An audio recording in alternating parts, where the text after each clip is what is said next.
Hi friend, আজকের ভিডিওটির মূল টপিক হলো যে আপনারা যদি আইআরসিটিসির মাধ্যমে তৎকাল টিকিট কাটিয়ে থাকেন, সেটা ওয়েটিং অথবা কনফার্ম যাই হোক না কেন, যদি আপনি রিফান্ড টিকিটটি ক্যান্সেল করেন কোনো কারণবশত, তাহলে আপনি সেই টাকাটা রিফান্ডের টাকা পাবেন কিনা সেই বিষয় নিয়ে আমরা আজকে আলোচনা করব। তো সর্বপ্রথম বলে রাখি, কিছুদিন আগে আপনার একটি নোটিশ বাড়িয়েছিল যেখানে বলা হয়েছিল যদি আপনার তৎকাল টিকিট ক্যান্সেল করেন তাহলে টাকা জিরো, মানে 1 টাকাও আপনি রিটার্ন পাবেন না। তো আজকে আমরা লাইভ দেখাচ্ছি। দেখুন, আমি আজকে একটা টিকিট ক্যান্সেল করেছি। পিএনআর নাম্বার এটা ছিল মিথিলা এক্সপ্রেসের, মুজফ্ফরপুর থেকে হাওড়া থেকে মুজফ্ফরপুর, 15 তারিখে বুকিং ডেট ছিল।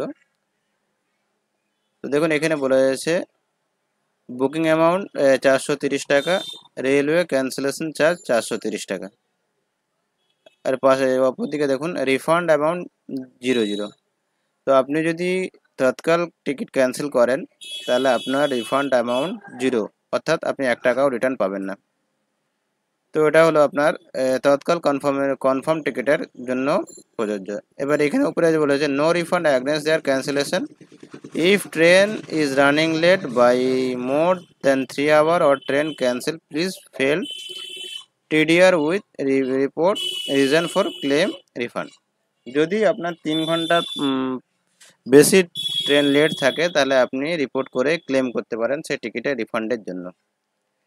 আর যদি আপনার ওয়েটিং টিকিট তৎকাল টিকিটটি ওয়েটিং থাকে এবং চার্ট প্রিপেয়ার হওয়ার পরে যদি আপনার টিকিটটি কনফার্ম না হয় তাহলে ওটা অটোমেটিকলি ক্যান্সেল হয়ে যায় এবং সেই ক্যান্সেলের অ্যামাউন্টটা, যে ক্যান্সেলেশনের যে অ্যামাউন্ট আছে আপনার টাকাটা কাটার পরে সে টাকাটা কেটে আপনাকে আপনার যে অ্যাকাউন্টে টিকিটটা কাটিয়েছিলেন সেই টাকাটা রিফান্ড করে দেওয়া হয়। তো এখানে দুটো বিষয় হলো, যদি আপনি কনফার্ম টিকিট চার্ট রেডি হওয়ার পরেও ক্যান্সেল করেন অথবা চার্ট রেডি না হওয়ার আগে ক্যান্সেল করেন তাহলে আপনি 1 টাকাও রিটার্ন পাবেন না। এবার হলো আপনার দ্বিতীয় নম্বর বিষয়টা হলো যে আপনার টিকিট কাটা আছে, সে টিকিটটি হচ্ছে ওয়েটিং টিকিট আছে।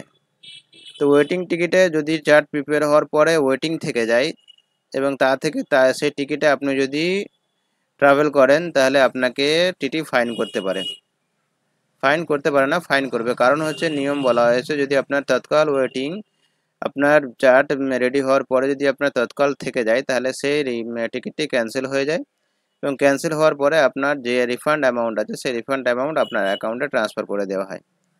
তো আজকে এই দুটো বিষয় নিয়ে আমি আজকে আপনাদের কাছে এই ভিডিওটি তুলে ধরলাম।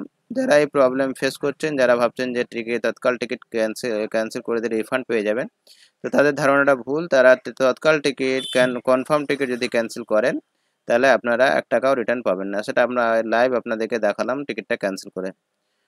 এবং আপনার তৎকাল ওয়েটিং যদি চার্ট প্রিপেয়ার হওয়ার পরে যদি ওয়েটিং থেকে যায় তাহলে আপনি আপনার রিফান্ডটা পেয়ে যাবেন। তো এই দুটো বিষয় নিয়ে আজকে আমরা ভিডিওটি তুলে ধরেছি। যদি ভিডিওটি ভালো লাগে তাহলে ভিডিওটি লাইক করে আমাদের সাপোর্ট করবেন এবং আমাদের চ্যানেল নতুন হয়ে থাকলে চ্যানেলটি সাবস্ক্রাইব করবেন। ধন্যবাদ।